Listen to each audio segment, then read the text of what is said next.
We begin tonight with a live look from downtown Fort Myers as the folks are out in full force for what many call the biggest celebration in Southwest Florida. Hey, good evening, everyone. Thanks for joining us. I'm Mike Brooks. It is one of the most popular events of the year in Southwest Florida, the Edison Festival of Light Grand Parade. But if you missed it, don't worry. 4 in your corner, Colleen Hogan joins us now from the River District. Friends and family of Whitney Houston gathering today in New Jersey, 1 week after her sudden death. Tonight, we're taking you inside what is being called a celebration of life as the world says goodbye to an icon. Put a voice there. Hey, Houston is going to be laid to rest tomorrow at the Fairview Cemetery in Westfield, New Jersey. Collier County deputies need your help finding a man who has been missing since Thursday. Now they're looking for 27-year-old Elijah Love. Family members say that he's distraught and they're concerned that he might harm himself. He was last seen Thursday somewhere in Lee County. Now, if you can help find him, call the Collier County Sheriff's Office. The phone number 239-252-9300. And a 4 in your corner crime tracker alert now. A Marco Island family goes out for a night on the town to come home to find their place ransacked and burglarized. Police tell us it all happened at a home on Society Court last night. The homeowners say that they left at around 5 and came back at about 10 to find jewelry missing and parts of the home ransacked. Police are asking anyone with information about the case to call Crime Stoppers. The phone number 1-800-780-TIPS. Southwest Florida Crime Stoppers needs your help finding one of its most wanted criminals. Yoquan McCoy is charged on a slew of charges, including fleeing and eluding officers. Investigators tell us that while he is young, he has an extensive history of run-ins with the law. Still 17 years old, he's still in trouble with the law. He absolutely has no respect for law enforcement, has had several incidents of fleeing and eluding officers, no respect for the law, no respect for our community. He's still out there somewhere, believed to be running drugs in the Riverdale, Fort Myers Shores area. A historic story out of Central Florida. A mother suffering from postpartum depression is accused of killing her 1-year-old son. I can't understand how anyone could murder a baby like this. The Polk County Sheriff's Office says the 32-year-old woman admitted she hated the baby. Now, according to deputy reports, she says she drowned him in a tub and even drove him around in her car while he was unconscious, refusing to perform CPR. Bad things happen, you know. People snap, it's just unfortunate. She has threatened to kill herself in the past, and she's talked about jumping off of a bridge, jumping off of a tall building. That woman is now undergoing psychiatric evaluation. A high-speed chase off the coast of South Florida leads to a massive drug bust. These pictures coming to us from the Coast Guard after they intercepted a boat carrying 1,100 pounds of marijuana. Investigators say smugglers were trying to get the drugs to Miami. Those smugglers apparently dumped the drugs as they fled guardsmen. 6 people were arrested in that bust. And coming up, dozens of sex predators living just feet from one another in Southwest Florida. Find out why this impromptu community is forming. A teacher's choice of words lands him in hot water, but was it a valuable lesson or a racist remark?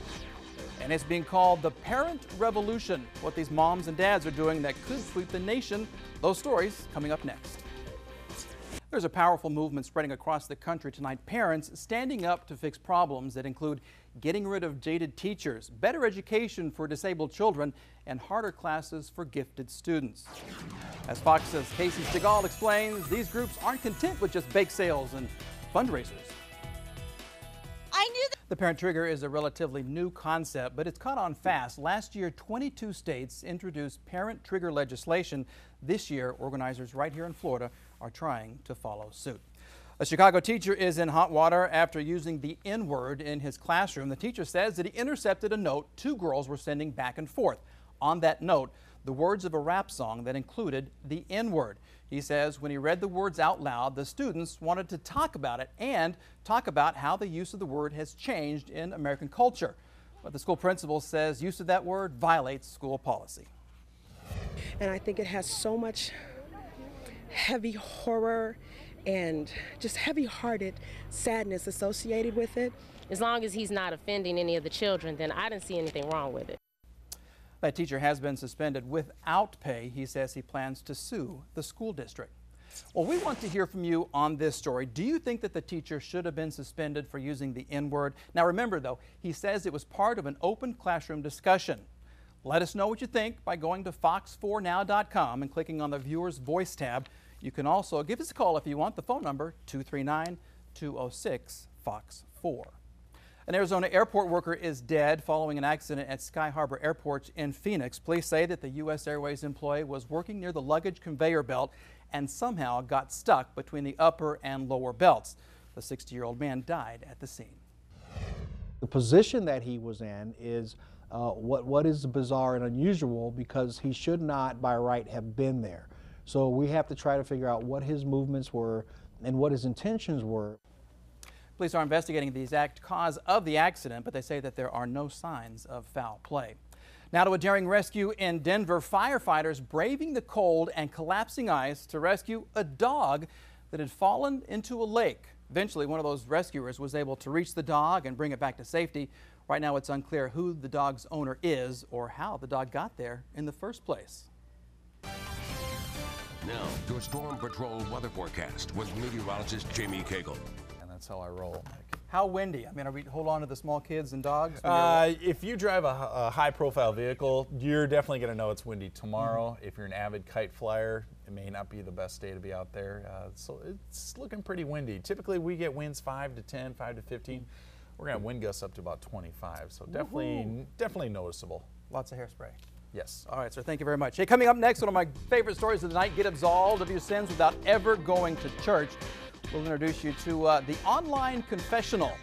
First, though, a Fort Myers family searching for answers after the tragic death of their loved one. How you can help find peace, coming up next. Live look from downtown Fort Myers. We have a report from the post-parade celebration coming up in about 10 minutes or so. Stay with us. A somber anniversary this weekend. Tonight would have been the 27th birthday for Fort Myers native Nick Willis. But instead, his family is mourning his death nearly 4 months after being gunned down in Fort Myers. You can help bring his family justice. Trish Rout with Crime Stoppers has the story. Looking at pictures of Nick Willis, you see a father being with Florida Crime Stoppers. I'm Trish Rout. Now remember, if you can help find Nick's killer, you could get a $1,000 cash reward, and you don't even have to give your name. Just call Crime Stoppers at 1-800-780-TIPS. Coming up, how would you like more than 30 sex offenders living in your community? That's exactly what's happening in Fort Myers. You might be surprised why.